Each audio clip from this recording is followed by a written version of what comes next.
Hey everyone, it's Michael Greenwood. Yeah, so for this video, we're going to be talking about how to avoid overwhelm, and it's one of those things that comes up again and again in our lives. And there's a way that I reduce it and often eliminate it really. So I wanted to take this from a lack of focus perspective. When you're starting to procrastinate and that kind of thing, and really the gist of it is to actually get to the root of the issues really. So it's going to be different things for different people really. So it's actually sorting out our daily habits rather than there being like a silver bullet or a one solution. So this is not a one solution video.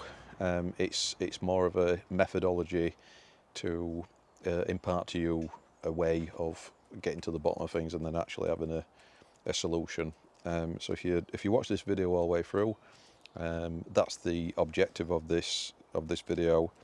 Now the number one thing is to actually build and stick to a simple, consistent daily routine, which is the most important thing, because um, overwhelm and stress and fear, so false expectations being real, it's usually a result of some kind of inconsistency or even chaos in our daily lives.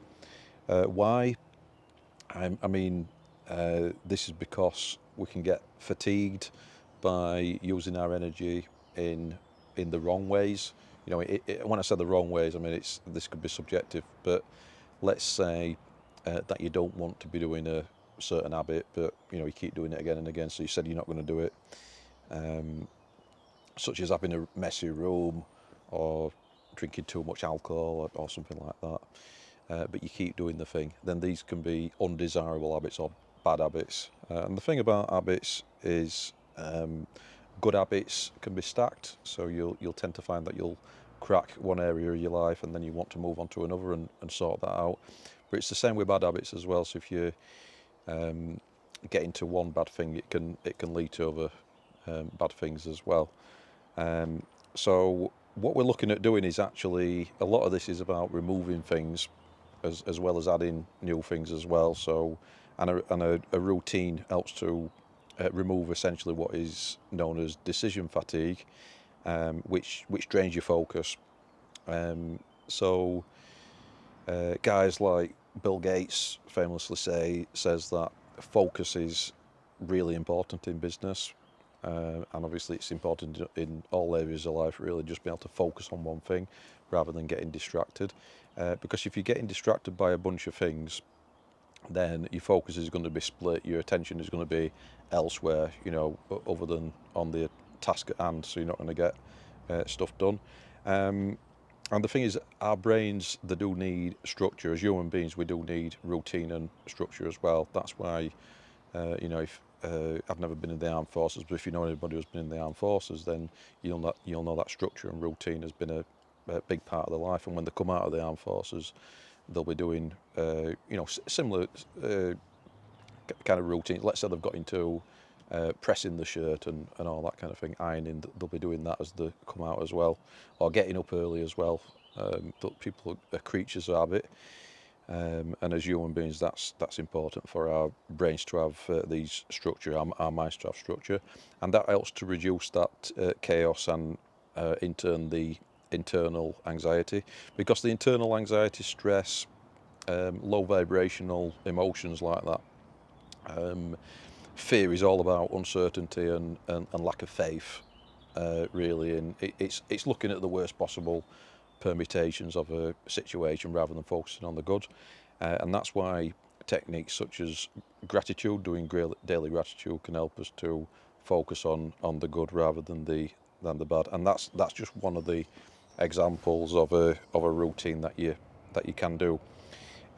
So habits essentially are an automation which you build up over time, so you can build up good habits or bad habits.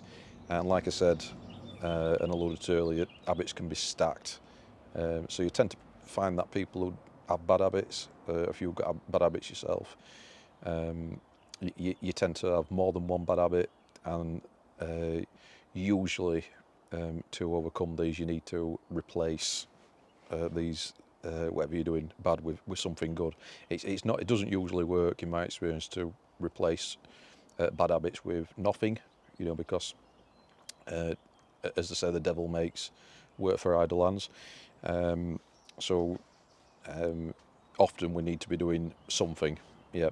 So habits automate your day so you can conserve mental energy for what matters.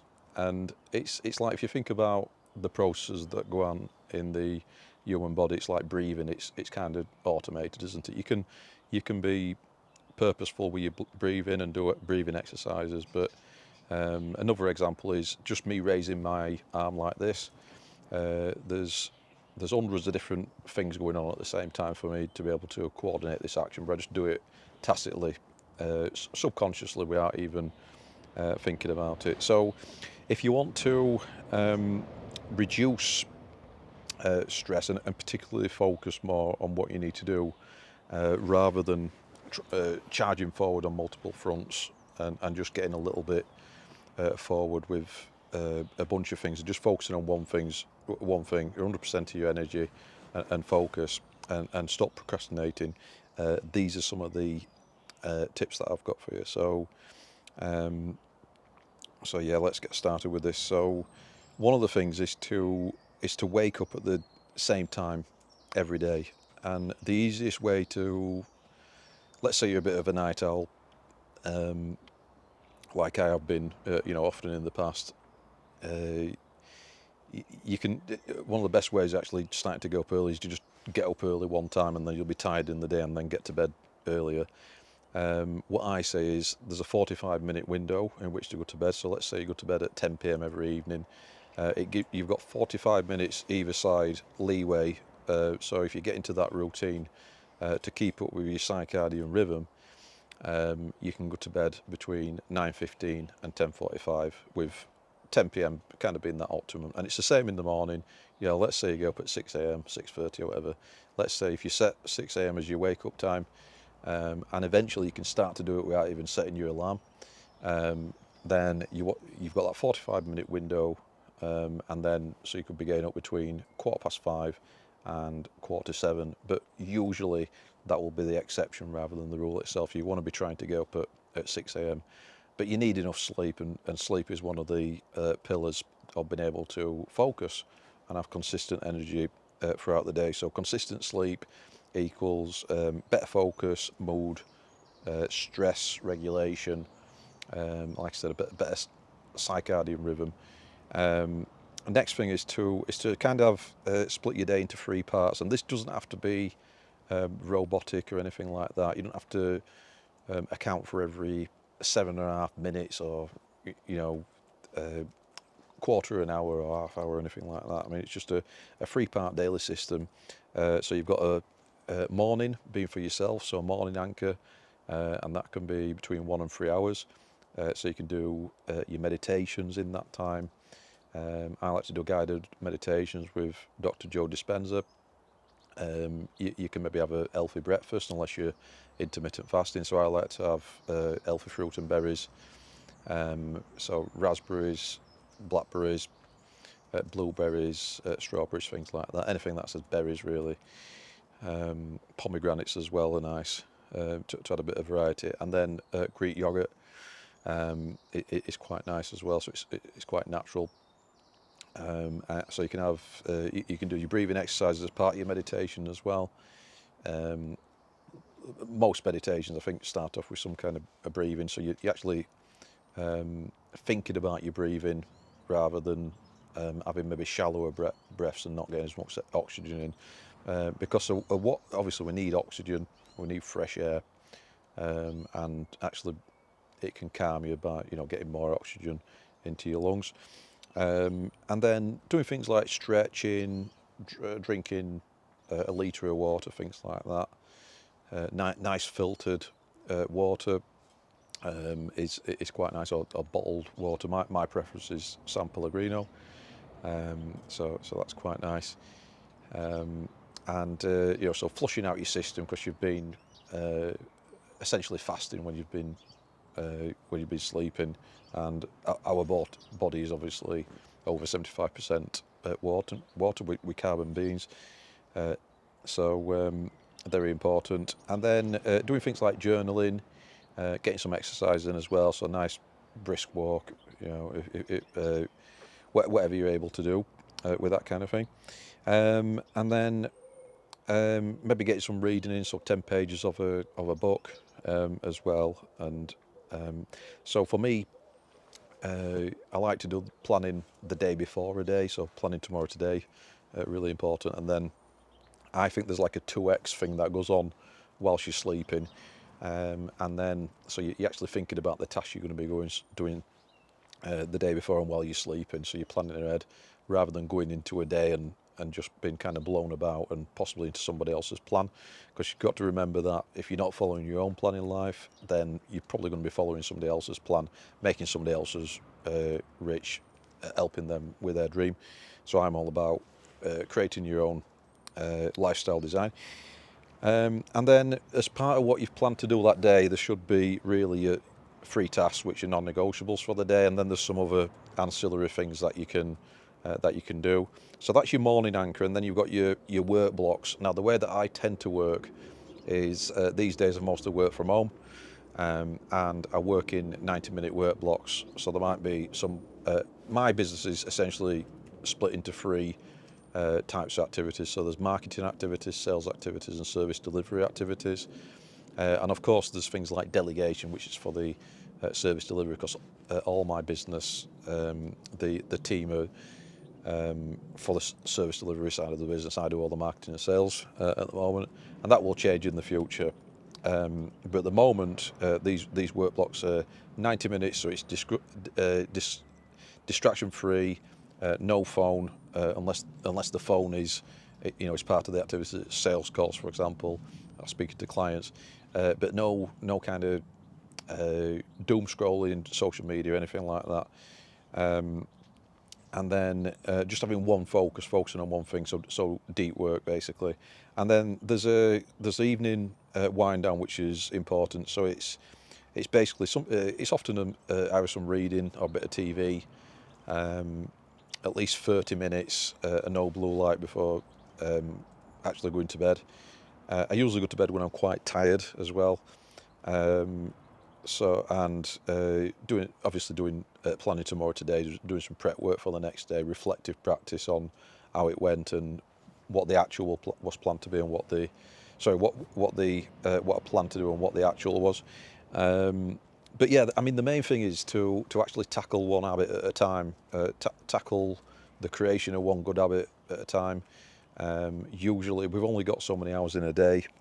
You've got to remember that everybody's got the same number of hours as well, but some of us leverage other people's time, other people's money as well. So there's different ways that you can create more hours for yourself by using other people's time and then compensating them, and using leverage and whatnot. So, but that's all. I don't want to go off on a tangent on that, but it's tackling one thing at a time, rather than again trying to charge forward on multiple fronts at the same time and then just chipping away 1% on each one. It's actually focus on one thing, one good habit, and then embed that as an habit basically, make it habitual.